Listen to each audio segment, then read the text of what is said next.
विद्यार्थी मित्रांनो, वर्तुळ या प्रकरणातील वर्तुळ कंस या भागाचा आज आपण अभ्यास करणार आहोत. इथे आता आपण दोन्ही मीडियमचा इथं वापर करणार आहोत, सेमी आणि मराठी, की जेणेकरून सगळ्याच विद्यार्थ्यांना हे समजेल. बघा, इथे वर्तुळाची आकृती दिलेली आहे आणि इथं एक छेदिका आहे, वृत्तछेदिका असं आपण त्याला म्हणतो. आणि त्या वृत्तछेदिकेमुळे वर्तुळाचे दोन भागात विभाजन झालेलं आहे. त्यापैकी कोणताही एक भाग आणि वृत्तछेदिकेचे वर्तुळावरील बिंदू यांनी मिळून होणाऱ्या आकृतीला वर्तुळ कंस असे म्हणतात.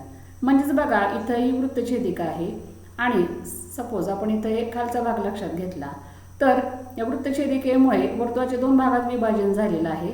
आणि इथं हा भाग जो आपण इथं मार्करनं दाखवतोय तर त्यालाच आपण वर्तुळ कंस असं म्हणतो, किंवा हा वरचा भाग हा सुद्धा एक वर्तुळ कंसच होणार आहे.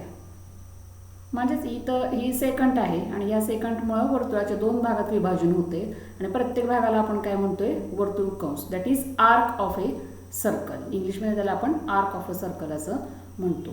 वर्तुळ आणि वृत्तछेदिका यांच्या छेदनबिंदूंना कंसांचे अंत्यबिंदू किंवा कंसाची टोके म्हणतात. म्हणजे आता समजा हा खालचा आपण कंस बघितला तर त्याचा अंत्यबिंदू कुठले आहेत, ए आणि बी. म्हणजेच ते काय आहेत तर वर्तुळ आणि छेदिका यांचे छेदनबिंदू आहेत. आणि अजून हा वरचा कंस बघितला तर तिथं सुद्धा ए आणि बी या कंसाची टोके आहेत. म्हणजेच ह्या आकृतीमध्ये जर आपल्याला कंस विचारले तर आपण कुठले कुठले कंस सांगू शकतो. इथं कंस ए वाय बी आणि कंस A X B. Arc A Y B and arc A X B, these are the arcs in this figure. मग आता इथं आपल्याला दिसते की ए वाय सी ह्या कंसाचा आकार, ए वाय बी सॉरी, ह्या कंसाचा आकार जरा मोठा आहे आणि ए एक्स बी या कंसाचा आकार दिसताना लहान दिसतोय. म्हणजेच इथं लहान मोठे असे दोन प्रकारचे कंस तयार झालेले आहे. या मोठ्या कंसाला आपण काय म्हणतो, विशाल कंस, मेजर आर्क. आणि या लहान कंसाला लघु कंस म्हणतो, म्हणजे मायनॉर आर्क.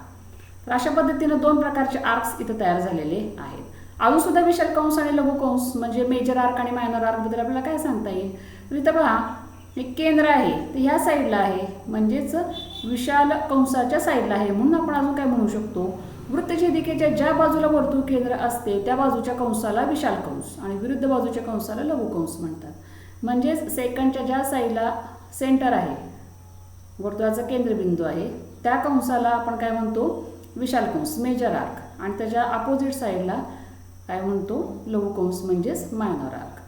आणि मग आता या कंसांची नावं, आता आपण दोन अक्षरी नावं इथं लिहू शकतो, म्हणजे आता आर्क ए बी. परंतु इथं जर आपण आर्क ए बी म्हटलं तर ए बी म्हणजे आर्क ए बी, ए पासून बी कडे असंही जाऊ शकतो किंवा ए पासून बी कडं असंही जाऊ शकतो. मग नक्की कुठला आर्क ए बी किंवा कुठला कंस ए बी.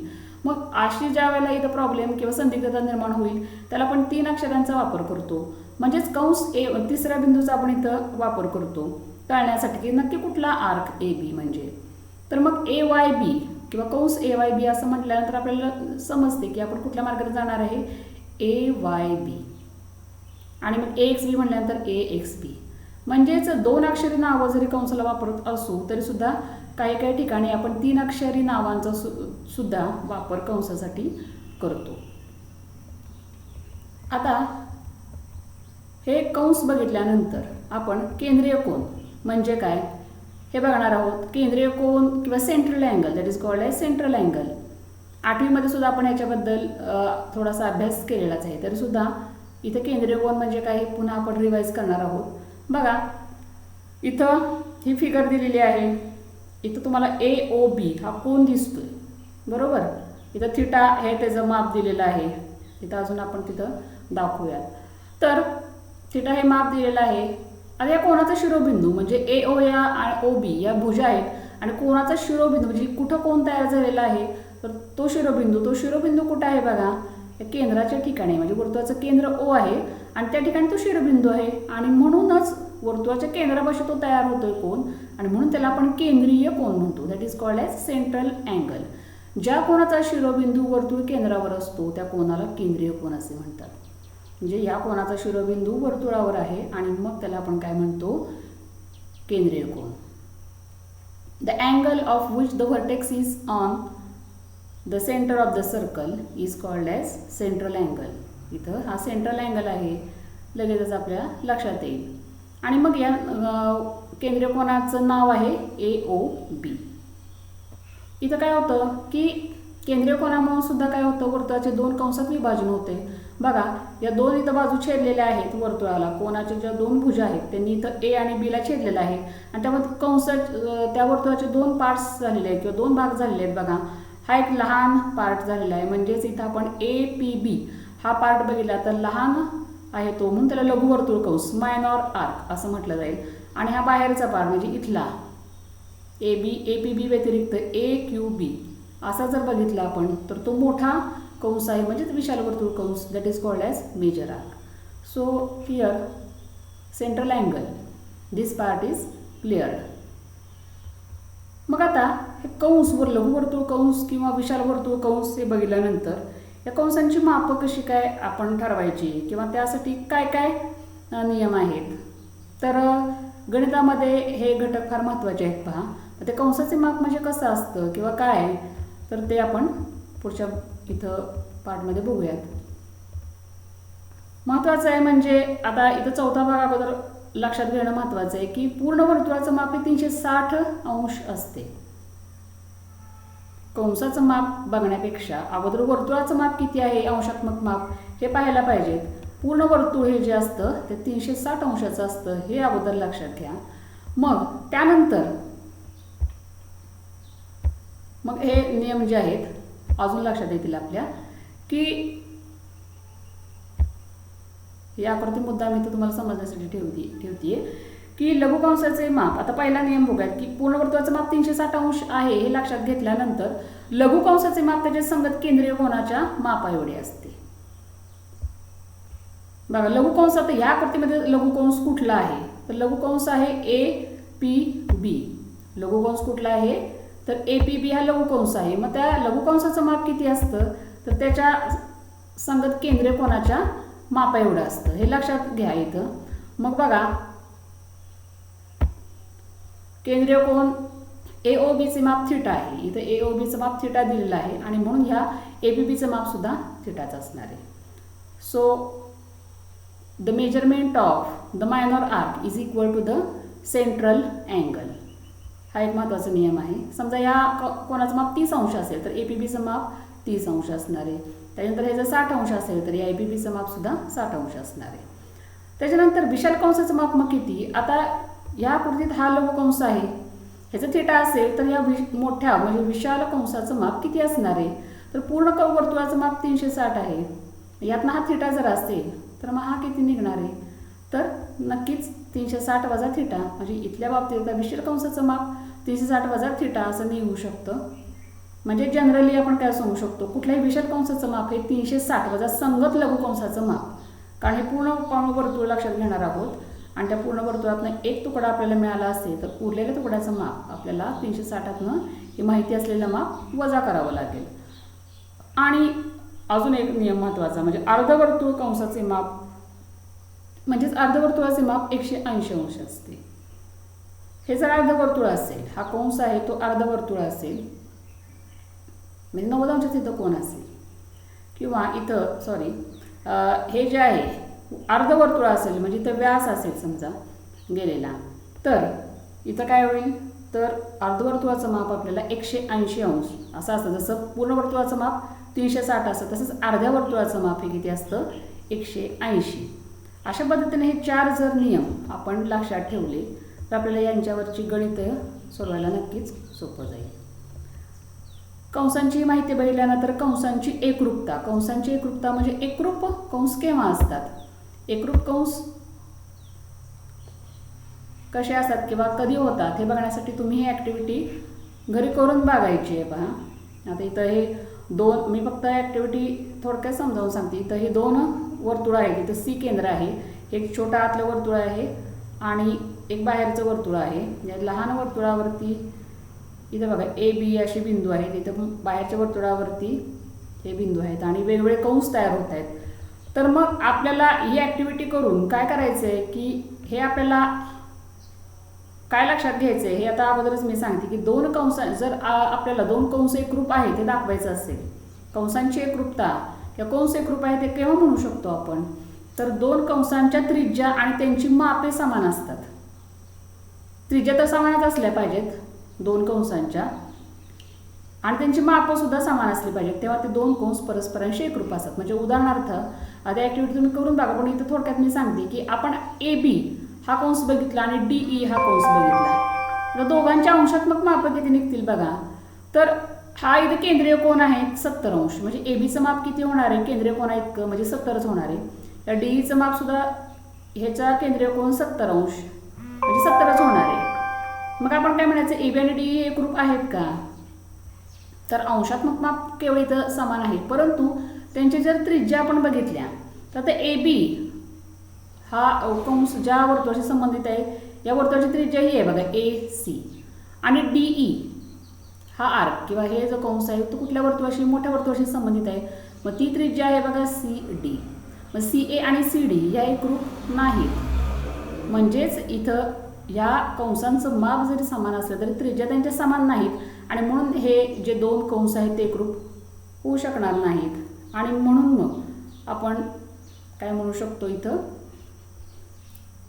त्याचऐवजी जर आपण इथं हे म्हणजे दोन कंस एकरूप असणार नाहीत, त्याचप्रमाणे इथं DE आणि GF असे दोन कंस आपण बघितले तर बघा DE ह्याचं माप अंशात्मक आहे 70, GFचं माप आहे 70, त्याचप्रमाणे DEची त्रिज्या DC आणि ह्याची त्रिज्या इकडच्या कंसाची GFची GC आहे. म्हणजे दोन्ही त्रिज्या समान आहेत, माप समान आहेत, त्यामुळे हे दोन कंस GF आणि DE हे समान होतील.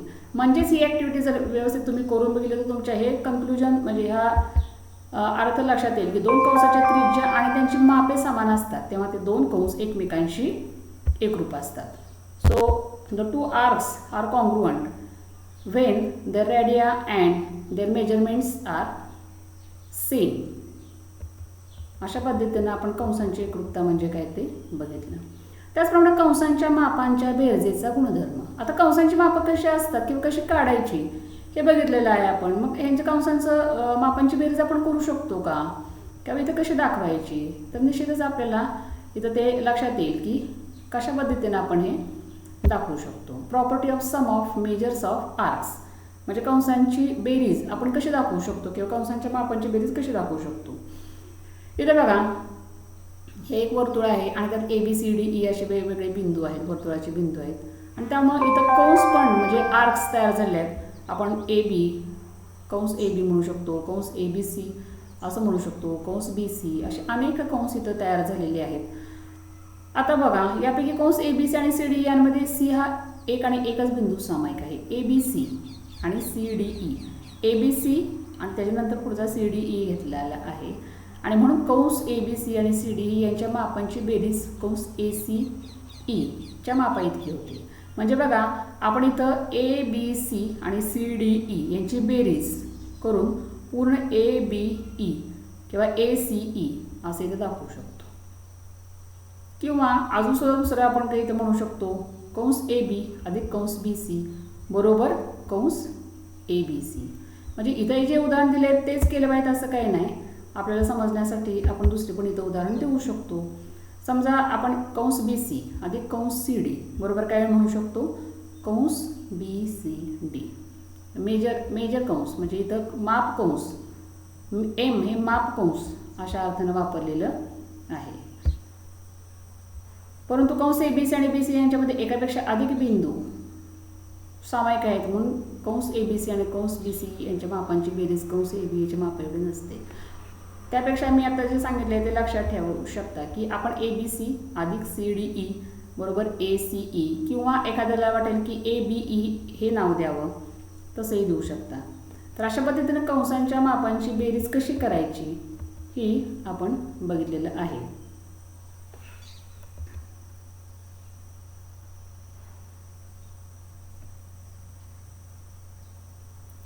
आता पुढं एक इथं प्रमेय दिलेला आहे पहा.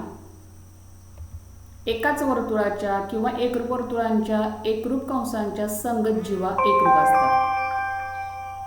हे प्रमेय आहे आणि ते आपल्याला इथं रिकाम्या जागांच्या स्वरूपात दिलेलं आहे, ते आपण पूर्ण करायचं आहे. एकाच वर्तुळाच्या किंवा एकरूप वर्तुळांच्या एकरूप कंसांच्या संगत जीवा एकरूप असतात. जीवा त्याला आपण कॉर्ड्स म्हणतो. The chords of congruent circles, they are congruent. म्हणजेच एकाच वर्तुळाच्या किंवा एकरूप वर्तुळांच्या एकरूप कंसांच्या संगत जीवा या एकरूप असतात. म्हणजे इथं कंस एकरूप आहेत ते दिलेलं आहे, म्हणजेच पक्षालाच आपण काय म्हणतो गिवन. मग इथं काय आपण म्हणू शकतो गिवनमध्ये किंवा दिलेल्या केंद्र बी असलेल्या वर्तुळात कंस APC, आता एकरूप कंस आहे ते आपल्याला सांगितलं पाहिजेत, म्हणून कंस APC आणि कंस DQE हे आपल्याला पक्षात घ्यावं लागेल, कारण हे दोन कंस आपल्याला एकरूप आहेत इथं दिलेलं आहे. आणि मग आपल्याला या कंसांशी संबंधित जीवा एकरूप दाखवायच्या, म्हणजेच कुठल्या तर AC, जीवा AC आणि जीवा DE. मग आता रिकाम्या जागा भरून आपली सिद्धता पूर्ण करायची. आता इथं बघा AC आणि DE हे एकरूप दाखवायचे आपल्याला. मग आपल्याला असं लक्षात आलं पाहिजे की इथं दोन त्रिकोण आहेत आणि मग या त्रिकोणाच्या या दोन संगत बाजू आहेत AC आणि ED. मग या एकरूप केव्हा होतील तर ज्यावेळेला त्रिकोण एकरूप होतील त्यावेळेला ऑटोमॅटिकच त्या जीवा त्यांच्या संगत बाजू आहेत आणि ते एकरूप होतील. म्हणून हे दोन त्रिकोण जर आपण एकरूप दाखवता आले तर बघूयात कसे काय. तर त्रिकोण ABC आणि DBE या त्रिकोणांमध्ये बाजू AB ला एकरूप बाजू BD किंवा DB. आता याला कारण काय सांगू शकतो आपण, AB एकरूप DB.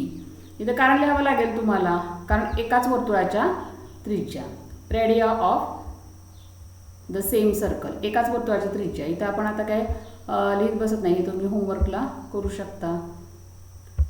त्याचप्रमाणे अजून कुठल्या बाजू एकरूप येतील, इथं बाजू AB ला बाजू DB एकरूप झाली. त्याचप्रमाणे दुसऱ्या बाजू सुद्धा आपण दाखवू शकतो. इथं बाजू BC एकरूप बाजू कुठली आहे पहा, AB ला एकरूप DB, तसं BC ला एकरूप BE असं म्हणू शकतो. दुसरी बाजू BC ला एकरूप BE, त्यामुळे इथं तुम्ही पूर्ण करू शकता बाजू BC एकरूप BE. AB झालं. आता बाजू BC ला बाजू एकरूप बाजू BE. आणि वरचंच कारण इथं येईल की एकाच वर्तुळाच्या त्रिज्या, कारण या त्रिज्या एकाच वर्तुळाच्या ज्या असतात त्या समान असतात. इथं BE, आता तुम्ही पेन नंतर व्यवस्थित लिहू शकता. त्याचप्रमाणे अजून काय, इथं या दोन बाजूंना समान झाल्या. त्याचप्रमाणे कोन ABC एकरूप कोन DBE, हे कोन एकरूप झालेले आहेत.